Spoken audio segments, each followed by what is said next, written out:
নিজের হাতে সংসারের কাজ করা কি যে আনন্দ আসলে যে করে সেই জানে। তো হ্যালো এভরিওয়ান, আসসালামু আলাইকুম। কেমন আছেন সবাই? আশা করছি সবাই খুব ভালো আছেন, আর আলহামদুলিল্লাহ আমিও ভালো আছি। তো এই তো সকাল সকাল হচ্ছে বিছানাটা গুছিয়ে নিচ্ছে, আর আমার মনে হয় বিছানাটা গুছিয়ে নিলে সারাদিনের একটা কাজের অর্ধেকটাই করা হয়ে যায়। আর ঘরে ঢুকে যদি দেখা যায় যে বিছানাটা খুব পরিপাটি আছে, সুন্দর আছে, তাহলে মনটাও খুব ভালো হয়ে যায়। তো আমি সকালবেলা এটাই করি, আগেই সকালবেলা উঠে নামাজ কালাম করে বিছানাটা রেডি করি। আর আজকে যেহেতু একটু বের হব, তার জন্য আগে ভাগে তাড়াতাড়ি সব রেডি হচ্ছিলাম। এই যে ফাইনালি মোটামুটি আমি রেডি হয়েছি। তো যাব হচ্ছে আমাদের একটু প্রপারের উপরে, ওখানে ব্যাংকে একটু কিছু কাজ আছে, সেজন্য আমি যাব। তো এই তো আমি মোটামুটিভাবে একটু বোরকা পরে হেজাব পরে রেডি হয়ে গেছি। তো এই যে দেখেন কি সুন্দর একটা বোরকা পরছি, আর এই বোরকাটা পরতে আমার অনেক ভালো লাগে। তো ফাইনালি কত সুন্দর লাগছে দেখছেন আমার বোরকাটা। এটা অবশ্য অনেকদিন আগে কিনেছি, যখন আমি জব করতাম তখন, কিন্তু এই বোরকাটা এখনও হচ্ছে অনেক ভালো আছে, বা এর লুকটাও অনেক সুন্দর আছে। তো দেখেন কতটা সুন্দর। অবশ্য আমি আমাদের এলাকায় এসে এখনও এরকম টাইপের বোরকা দেখি নাই। সো মাঝে মাঝে আমি এটা পরি, আর আমার পরতেও ভালো লাগে, যেহেতু একটু ইউনিক ইউনিক ভাব আছে। তো এই যে আমি একটু রং করছিলাম আর একটু ভিডিও করছিলাম যে আপনাদের সঙ্গে শেয়ার করবো বলে। তো আমার গোছানো মোটামুটি রেডি। আমি এখন একটু অর্নামেন্টস কিছু পরবো না, বাট একটা আংটি আছে যেটা আমার খুব বেশি পছন্দ। অন্যগুলো তত বেশি পছন্দ না, বাট আমার এই আংটিটা অনেক বেশি পছন্দ, যেটা আমি পরে কমফোর্ট ফিল করি।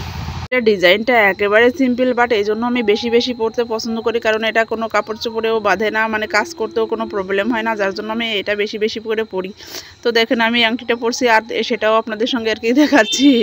তো এই তো আমি এখনই বের হব, আর বের হওয়ার আগে আপনাদের ভাইয়ার সঙ্গে একটু কথা বলে নেবো, যেহেতু আমি এক জায়গায় বের হচ্ছি, আর আমি কোথাও গেলে ওর সঙ্গে একটু কথা বলেই বের হয়ে, যাতে ও পরবর্তীতে ফোন দিয়ে কোনো সমস্যা মনে না করে। যদি নেট না থাকে তাহলে তো খুব টেনশন করবে, এই জন্য আমি কোথাও বের হওয়ার আগেই আর কি ওকে ফোন দিই।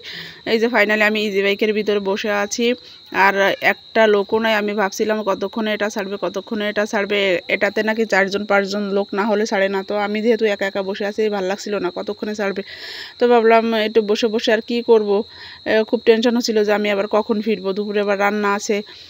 তো বসে একটু আপনাদের সঙ্গে ভিডিও করতেছিলাম আর দেখানোর চেষ্টা করছিলাম। দেখেন বাহিরে কতটা রোদ। আর এই যে আমি সবশেষ এসে গেলাম এটিএম বুথের সামনে, আর ওর ভিতরে আরও লোক আছে যারা কিনা টাকা উঠাচ্ছে, আর আমি সিরিয়ালে বসে আছি। দেখেন আমার পাশে একটা আপু আছে, সেও হচ্ছে বসে আছে, তুলবে ওনার পরে হচ্ছে আমার সিরিয়াল। তো আমি এখানে দাঁড়িয়ে আছি, আর আপুটা অবশ্য জানে নাই যে আমি ভিডিও করতেছিলাম।